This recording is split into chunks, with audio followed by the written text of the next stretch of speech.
तू सखी, तू प्रिया, तू रूपा, तू मोहिनी.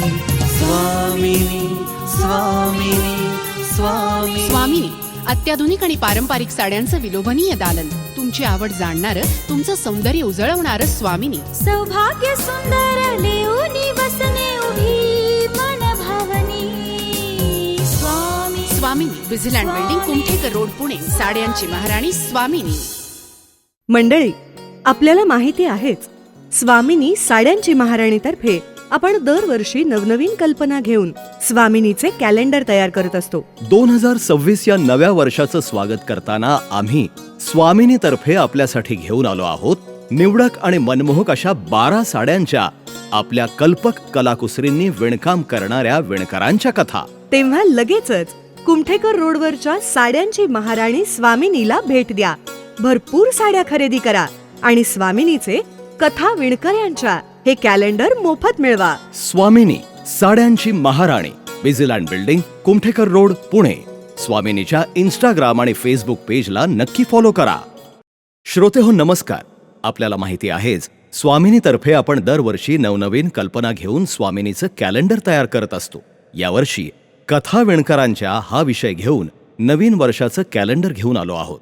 2026 या नव्या वर्षाचे स्वागत करताना आम्ही स्वामिनीतर्फे आपल्यासाठी घेऊन आलो आहोत आपल्या आवडीच्या सुंदर आणि मनमोहक साड्यांचे विणकाम करणाऱ्या विणकऱ्यांच्या कथा. स्वामिनीनं आजपर्यंत देशभरातील विविध प्रदेशात तयार होणाऱ्या, मनाला भुरळ घालणाऱ्या, हातमागावर तयार होणाऱ्या आणि त्या प्रदेशाचं वैशिष्ट्य जपणाऱ्या अस्सल विणकरांनी विणलेल्या साड्या आपल्यासाठी आणून एक मोठं 3 मजली वातानुकूलित प्रशस्त दालनच खुलं केलं आहे. आपली आवड ओळखून, आपली पसंती जाणून घेऊन खुल्या केलेल्या या साड्यांच्या दालनाला, स्वामिनीला अर्थात साड्यांच्या महाराणीला आपण सर्वजण मनापासून प्रतिसाद देत आहात, त्याबद्दल आपले आभार. या सुंदर साड्यांच्या निर्मितीमागच्या प्रक्रियेची, भावभावनांची आणि सौंदर्याची ओळख आपल्याला पटावी म्हणून आम्ही आपल्यासाठी घेऊन येत आहोत एक धागा विणून ही साडी विणणाऱ्या विणकरांच्या सुंदर सुंदर कथा. कथा विणकरांच्या. तू सखी, तू प्रिया, तू रूपा, तू मोहिनी. स्वामिनी, स्वामिनी, स्वामिनी. स्वामिनी अत्याधुनिक आणि पारंपरिक साड्यांचं विलोभनीय दालन. तुमची आवड जाणणारं, तुमचं सौंदर्य उजळवणारं स्वामिनी. सौभाग्य सुंदर लेऊनी वसने उभी मन भावनी. स्वामिनी विझिलँड बिल्डिंग, कुमठेकर रोड, पुणे. साड्यांची महाराणी स्वामिनी. श्रोतेहो नमस्कार. साड्यांची महाराणी स्वामिनी आपल्यासाठी घेऊन येत आहे भारतातील उत्तमोत्तम साड्यांच्या निर्मितीच्या आणि त्या साड्या निर्माण करणाऱ्या विणकरांच्या मनमोहक कथांचा अभिनव आविष्कार, कथा विणकरांच्या. आपल्यासारख्या चोखंदळ ग्राहकांच्या आवडीनिवडी योग्य पद्धतीनं जपणाऱ्या साड्यांची महाराणी स्वामिनीनं वैविध्यपूर्ण साड्यांच्या निर्मितीचा आणि त्या तयार करणाऱ्या विणकरांचा मनोरंजक इतिहास कथारूपानं सांगण्यासाठी ही मालिका खास आपल्यासाठी आणली आहे. मैत्रिणींनो, वेगवेगळ्या सण समारंभांपासून ते अगदी डेली वेअर पर्यंत कोणती चांगली साडी नेसावी हा आपल्या सगळ्या जणींसमोर असणारा मोठा प्रश्न, हो की नाही? आपले हेच प्रश्न लक्षात घेऊन स्वामिनीनं आपल्यासाठी आणल्या आहेत अशा वैविध्यपूर्ण साड्या की ज्या आपल्या वॉर्डरोबमध्ये असायलाच पाहिजेत. हा महिना आहे एप्रिल, तर या मालिकेत आज आपण पाहणार आहोत राजस्थानातील सुप्रसिद्ध डाबू साडी आणि अर्थातच तिची निर्मिती करणाऱ्या राजस्थानातील विणकराची कथा. डाबू प्रिंटिंग ही राजस्थानातील अतिशय प्राचीन कला आहे. तिचा उगम सुमारे 16व्या शतकात झाल्याचं मानलं जातं. विशेषतः भिलवाडा, बगरू, जयपूर आणि अकलेरा या भागात ही कला विकसित झाली. डाबू पद्धतीचा वापर सुरुवातीला कपड्यांवर नक्षी निर्माण करण्यासाठी आणि राजस्थानी पोशाखांमध्ये होत असे. डाबू हा शब्द राजस्थानी भाषेतील ढबाना म्हणजेच मातीनं दाबून झाकणे इथून आलाय. हा पूर्णतः हातानं तयार होणारा छपाईचा प्रकार आहे. राजस्थानी कुटुंबांमध्ये हा व्यवसाय पिढ्यानपिढ्या केला जातो. साधारण 400-450 वर्षांपूर्वी राजस्थानात घडलेली एक कथा. रात्रीची वेळ, मिट्ट काळोखात एक उमदा राजस्थानी तरुण घर सोडून निघाला होता. त्याचं नाव होतं कान्हा. आई, मला माफ कर ग. तुला एकटीला घरी सोडून मी निघून जातोय, कारण मला गावातले सगळे लोक टोचून बोलताय. एवढा घोडा झाला तरी काही कामधंदा करत नाही म्हणून. पण मी तरी काय करू? मला त्याच त्याच मळलेल्या वाटांवर नाही चालायचं. काहीतरी नवीन करून दाखवायचंय, पण ते काय आहे ते माझं मलाच समजत नाही. मी आता काहीतरी नवीन कल्पना घेऊनच घरी परत येणार. मैलोन मैल प्रवास करत कान्हा जयपूरला आला. तिथे त्याची गाठ एका वृद्ध विणकराशी झाली. बैस पोरा बैस. अरे, तुझी कहाणी समजली मला. कहाणी ही समजली आणि तुझ्या काळजातली वेदना सुद्धा. पण एक गोष्ट लक्षात ठेव बेटा. अरे, काहीतरी वेगळं करण्याचा प्रयत्न करणाऱ्याला समाजाचे असे जीवघेणे शब्द सोसावेच लागतात. पण तू काही काळजी करू नकोस. ते तुला वारंवार मातीत जा असं म्हणाले ना. मग आता या मातीतूनच नवनिर्मिती कशी करायची हे मी तुला आता शिकवतो. त्या वृद्ध विणकराचे शब्द कान्हाला समजले नाहीत. पण त्या वृद्ध व्यक्तीने जेव्हा दुसऱ्या दिवशी काही साहित्य त्याच्या समोर टाकलं तेव्हा मात्र तो चकित झाला. बघ, समजत नाहीये ना काय ते? हे डाबू छपाईचं तंत्र आहे. सर्व प्रकारच्या कापडांच्या छपाई तंत्रापेक्षा हे एकदम वेगळं आहे. कान्हाला कळेना हे तंत्र नक्की आहे तरी काय. तसे त्याने विचारल्यावर वृद्ध विणकर म्हणाला, डाबू साडी बनवण्यासाठी आधी साडीचं हे सुती कापड स्वच्छ धुतलं जातं.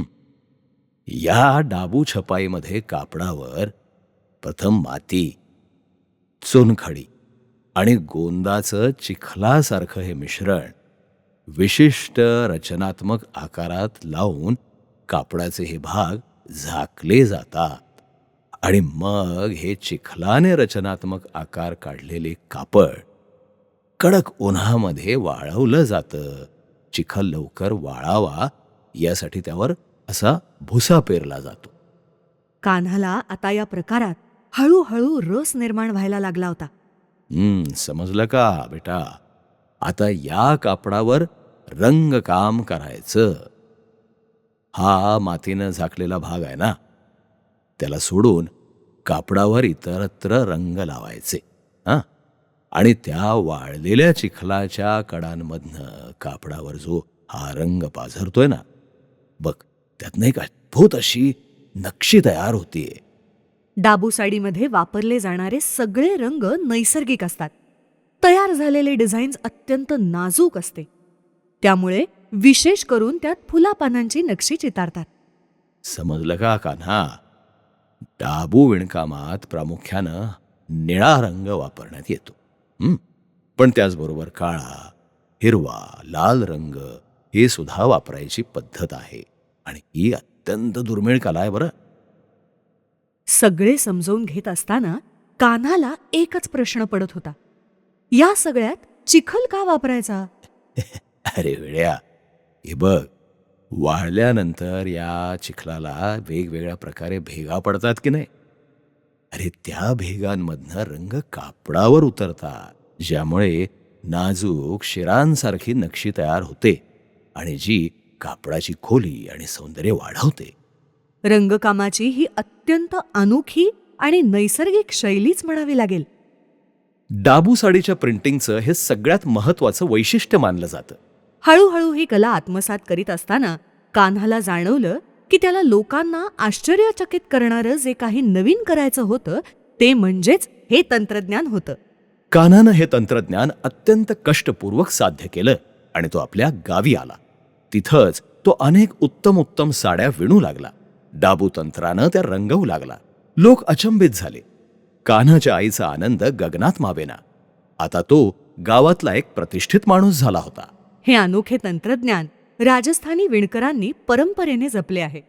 डाबू साड्या हलक्या, मुलायम आणि वापरायला आल्हाददायक असतात. दैनंदिन वापरासाठी तसंच समारंभांसाठीही या साड्या योग्य ठरतात. काळ बदलला तसं तंत्रही बदललं. अत्यंत कष्टपूर्वक आणि वेळखाऊ पद्धतीनं केल्या जाणाऱ्या या प्रकाराला जसजशी मागणी वाढू लागली तसतसा पुरवठा करणं मात्र अवघड होत गेलं. आणि म्हणूनच आधुनिक डाबू प्रिंटिंग साडी अस्सल परंपरेला धक्का न लावता आधुनिक ब्लॉक प्रिंटिंगमध्ये उतरू लागली. या ब्लॉक्सवरचे डिझाईन आणि बारीक कलाकुसर पाहून जाणकार खरेदीदारांच्या मनावर डाबू साडी राज्य करू लागली. आजच्या काळात तर देश विदेशात डाबू प्रिंटच्या साडीची निर्यातही वाढत आहे. डिझायनर्सही आज डाबू प्रिंटिंगचा वापर करून फ्युजन कपडे तयार करत आहेत. म्हणूनच राजस्थानातील डाबू साडी भारतीय हस्तकलेचा अत्यंत महत्वाचा वारसा मानला जातो. या कान्हासारखेच चांगले आणि महत्वाकांक्षी स्वप्न एखाद्याने मनात धरले तर कितीही अडचणी आल्या तरी तो ते स्वप्न पूर्ण केल्याशिवाय राहत नाही हेच खरं. परिस्थिती कितीही आपल्या विरुद्ध गेली तरी आपण आपली स्वप्न सोडता कामा नये. ती पूर्ण करण्यासाठी अविरत कष्ट घ्यायलाच हवेत. इच्छाशक्ती इतकी प्रबळ हवी की वाटा आपोआप तयार होतात, त्या वाळलेल्या चिखलातून कापडावर पोहोचलेल्या रंगासारख्या. डाबू साडीच्या विणकर कथेतून आपल्याला हेच पाहायला मिळतं. आधुनिक काळात जगभरात या साडीला प्रचंड मागणी आहे. देश विदेशातील महिला खर्च करून राजस्थानात येतात आणि आवर्जून ही साडी विकत घेऊन जातात. पण आपल्याला मात्र तेवढे कष्ट करायची अजिबात गरज नाहीये, कारण स्वामिनी साड्यांची महाराणी आपल्यासाठी घेऊन आलेली आहे राजस्थानच्या सुप्रसिद्ध डाबू साडीच्या अप्रतिम व्हरायटीज. मनमोहक रंग आणि नाविन्यपूर्ण डिझाईन्सनं नटलेली डाबू साडी खरेदी करायला साड्यांची महाराणी स्वामिनीच्या 3 मजली प्रशस्त दालनाला नक्की भेट द्या. आमचा पत्ता स्वामिनी साड्यांची महाराणी, Busyland building, Kumthekar road, Pune. आमच्या यूट्यूब, इंस्टाग्राम आणि फेसबुक पेजला नक्की फॉलो करा. मंडळी, आपल्याला माहिती आहेच, स्वामिनी साड्यांची महाराणीतर्फे आपण दरवर्षी नवनवीन कल्पना घेऊन स्वामिनीचे कॅलेंडर तयार करत असतो. 2026 या नव्या वर्षाचं स्वागत करताना आम्ही स्वामिनीतर्फे आपल्यासाठी घेऊन आलो आहोत निवडक आणि मनमोहक अशा 12 साड्यांच्या आपल्या कल्पक कलाकुसरींनी विणकाम करणाऱ्या विणकरांच्या कथा. तेव्हा लगेचच कुमठेकर रोडवरच्या साड्यांची महाराणी स्वामिनीला भेट द्या.